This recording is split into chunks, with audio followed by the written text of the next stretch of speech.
ست البيت الشاطرة لازم تعمل الشوكولاتة في البيت، ومش بس الشوكولاتة لازم نعمل لولادنا كل حاجة في البيت عشان نضافة وتوفير. طبعًا في ظل الأسعار اللي إحنا بنسمعها اليومين دول، لازم نعمل كل حاجة من البيت على الأقل، هي أي نعم ما بقاش في حاجة فيها توفير، بس على الأقل هنوفّر ونطلّع حاجة نضيفة لولادنا وعارفين هي فيها إيه. بُصّوا زي ما أنتم شايفين النهارده هاقول لكم إزاي تصنّعوا الشوكولاتة من البيت. كل سنة وأنتم طيبين. بندخل المقلة اليومين دول كده في العيد لقينا الأسعار غالية جدًا للشوكولاتة وكمان مش محشية. طب ليه إحنا ما نعملهاش في البيت ونحشيها أي حشوة إحنا حابينها؟ بُصّوا الحشوة دي كانت حشوة الباونتي أو نقول الجيرسي اللي هي بجوز الهند، تقدري تحشيها أي حشوة أنتِ تحبيها. كل اللي عليكِ إن أنتِ هتجيبي بلوك شوكولاتة أو هتجيبي شوكولاتة خام، أي نوع شوكولاتة أنتِ بتحبيه. أنا هنا مفضّلة نوع سما لإن هو بالحليب طعمه حلو جدًا، وكمان تقدري تجيبي dark chocolate لو حابة، لو أنتِ عندِك مشكلة من السكريات أو لو عندِك مشكلة من الكاكاو هتجيبي تركيز الكاكاو اللي أنتِ تحبيه.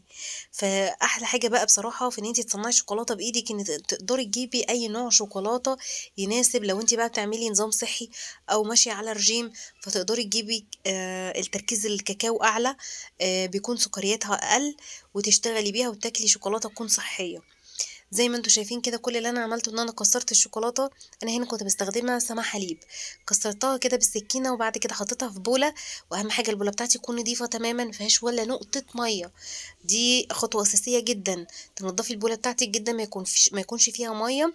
وبعد كده هتجيبي حلة على النار تحطي فيها كمية مية بسيطة قوي وترفعيها على النار. مجرد ما تغلي هتحطي البولة بتاعتك، وأهم حاجة المية ما تكونش ملامسة لقعر البولة من تحت علشان الشوكولاتة بتاعتي ما تتحرقش. خطوات كده لازم تاخدي بالِك منها، هتطلّعي بإذن الله من تحت إيدِك شوكولاتة ما حدش هيصدّق خالص إن أنتِ عاملاها في البيت، وكمان بحشوات وحشوات مميزة جدًا. بس كده بعد ما سيحتِ الشوكولاتة، أهم حاجة بقى ما تسيبيش الشوكولاتة بتاعتِك وتمشي. الموضوع كله ما بياخدش معاكِ 3 دقايق، تفضلي تقلّبي فيها لحد ما تلاقيها بقت سايحة كده وتمام وزي الفل. لو أنتِ مستخدمة dark chocolate فهتزوّدي عليها معلقة زيت يكون نضيف. أنا هنا عشان كنت مستخدمة شوكولاتة حليب فمش محتاجة خالص للزيت. كل اللي أنتم شايفينه أهو بقى كده شغل مش محتاج كلام. أنا بعد ما حطيت كده طبقة بسيطة ابتديت أقلبها في الجوانب، علشان تدّيني كده cover لقوالب الشوكولاتة، بحيث إن أنا أعمل cover حوالين الحشوة، عشان الحشوة تنزل في النُص بالضبط. الحشوة دي عملتها إزاي؟ عملتها بجوز هند وضِفت له كمان حليب مُحلّى مُكثّف، عملناه في البيت قبل كده.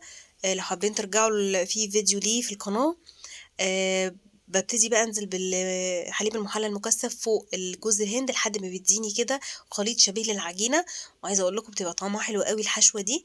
زي ما شُفتوا كده أنا بعد ما حطيت طبقة الأول من الشوكولاتة وابتديت أدخّلها كده في جوانب القالب علشان تعمل لي كده حواف. سِبتها ترتاح شوية بس كده أو تتجمِّد كده شوية لحدٍ ما، وبعد كده حطيت الحشوة كِوَر في النُص. أهم حاجة بقى إنها تكون في النُص، مش عايزاها كده تكون في الجناب علشان أقدر أطلّع الشوكولاتاية بتاعتي بكل سهولة من غير ما تكون متخبّطة. وبعد كده ابتديت أنزل بقى كده زي ما أنتم شايفين ببقية الشوكولاتاية، أملى القالب بتاعي كُلّه بالشكل اللي أنتم شايفينه ده. والخطوة دي مهمة جدًا إن أنتِ تخبّطي كده، وخصوصًا لمّا تكوني حاشية الشوكولاتة بتاعتِك بأي حشوة، عشان تخرّج معايا المسامات وتخرّج معايا فقاقيع الهوا اللي أنتم شايفينها دي. أدخّلها بقى على التلاجة، وبنفس الطريقة هاشتغل برضه المكسرات، برضه هاعمل طبقة من الشوكولاتة تكون خفيفة، وهادور بيها كده وأقلّب القالب على كذا ناحية عشان تدّيني حواف للحشوة. وهاسيبه كده قيمة يعني 3 دقايق في التلاجة، وبعد كده بارجع أحط له عين الجمل واللوز. أنا هنا كنت حاشية ببندق ولوز وعين جمل، مكسراهم كده يعني جرشة خفيفة. وزي ما أنتم شايفين باحط الشوكولاتة في الكيس الحلواني علشان تسهّل معايا الشغل، بالشكل اللي أنتم شايفينه ده. باشتغل في الأول كده من الجوانب علشان أقفّل بس على الحشوة واخلّي الحشوة أحصرها يعني في النُص، وبابتدي كده أقفّل القوالب بتاعتي بالشكل اللي أنتم شايفينه ده كده. وكل اللي أنا باعمله بقى بادخّلها التلاجة بتقعد حوالي ساعتين 3 كده، أتأكد إن هي تمام، وبعد كده باخرّج القالب وبابتدي أخبّطه كده. القالب دوّة أو النوع ده من القوالب بيتخبّط، لازم تخبّطيه كده عشان يخرّج معاكِ الشوكولاتة. في قوالب تانية أو أنواع تانية بتبقى من السيليكون وهي دي المتداولة وموجودة في المحلات وهي دي اللي هتلاقيها، بتبقى سهلة برضه في التخريج أكتر من ديّة، بس ديّة إيه من القوالب اللي هي التجارية شوية. بُصّوا بقى الورق دوّة عايزة أقول لكم رخيص جدًا، أنا كنت شارياه من كام سنة، أنا مش شارياه قريب بصراحة، كان من كام سنة كده هو بيتباع بالكيلو، الكيلو كان تقريبًا ب30، 40 جنيه مش فاكرة بالضبط أوي، لإن هو عندي بقى له كام سنة وباعمل منه كل سنة باطلّع كده وباقفّلها لولادي بتبقى زيها زي بتاعة المحلات بالضبط. كل اللي عليكِ كده إن أنتِ بتقصّي الورقة بس على قد الشوكولاتاية بتاعتِك أو على قد الشكل اللي أنتِ عاملاه من الشوكولاتة.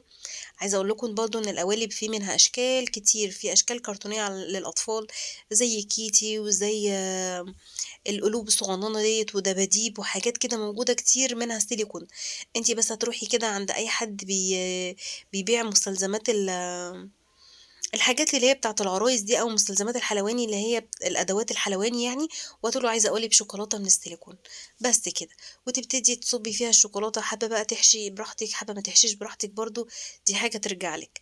الورق زي ما قُلت لكم كان رخيص جدًا وبيقعد معاكِ فترة طويلة جدًا لإنه بيتباع بالكيلو، وعايزة أقول لكم بيرمي جامد أوي.